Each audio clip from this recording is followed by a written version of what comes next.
بگو فرشید. آقا سوجر دیدم موقعیت. عالی.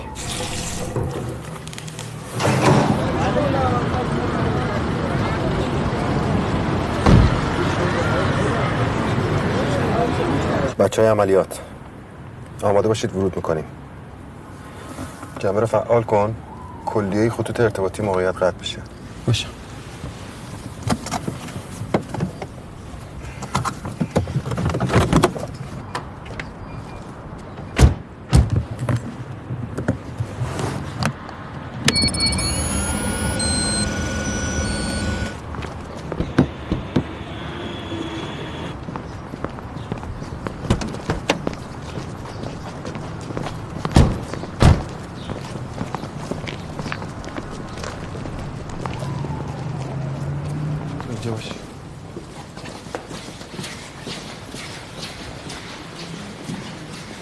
سلام آقا. سلام. خسته نباشید. بفرمایید.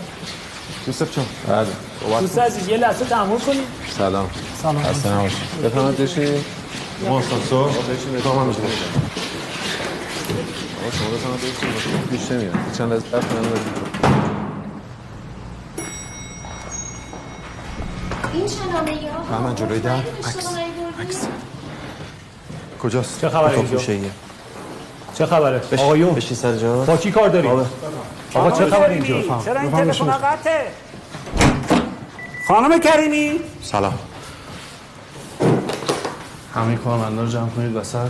تمام مدارک‌ها ضبط بشه.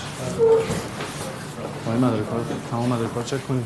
اینجا کاروانسرا سرتون انداختیم پایین اومدین تو. آقای مقیمی. آقای رحمانی یه لحظه. طبق این حکم شما بازداشتید.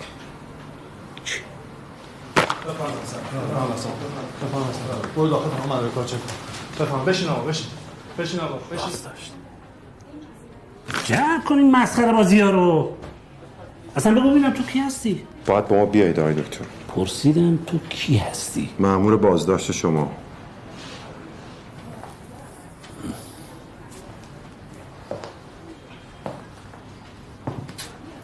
حتما بهت گفتن که من کیم و اینجا کجاست. بله میدونم.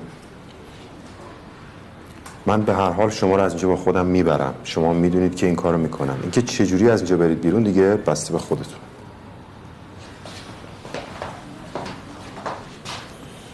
قطع آقای دکتر، همه خطوط قطع. زحمت نکشید.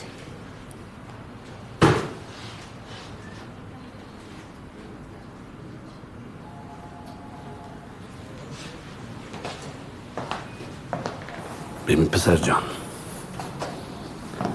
اینکه تو کی هستی و از کجا اومدی به من مربوط نیست.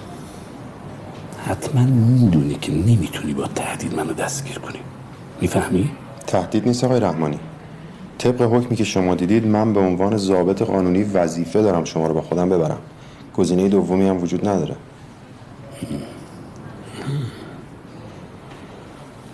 اگه خیال کردی میتونی با پاپوش درست کردن برای من به پسرم اون ضربه بزنی، کار خوندی دستگیرت کنم. اگه کشکه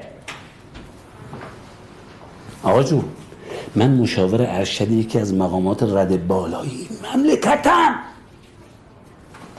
اصلا پسرموشم. اینجا هم دفتر کارمه. هر کارم که دوست داشته باشم میکنم. الانم بگید تلفن‌های منو وصل کنن برید رد کارتون. جمع کنید این بچه بازی ها رو. آقای دکتر، پسرعموی مقام رد بالا که سهله. اگه خود مقام رد بالام باشه من حکم داشته باشم ببرمش میبرمش. بچه متهمو بیارید.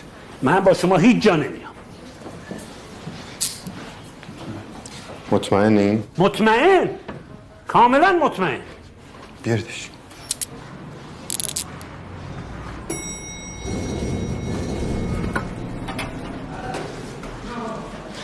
سری ماشینا.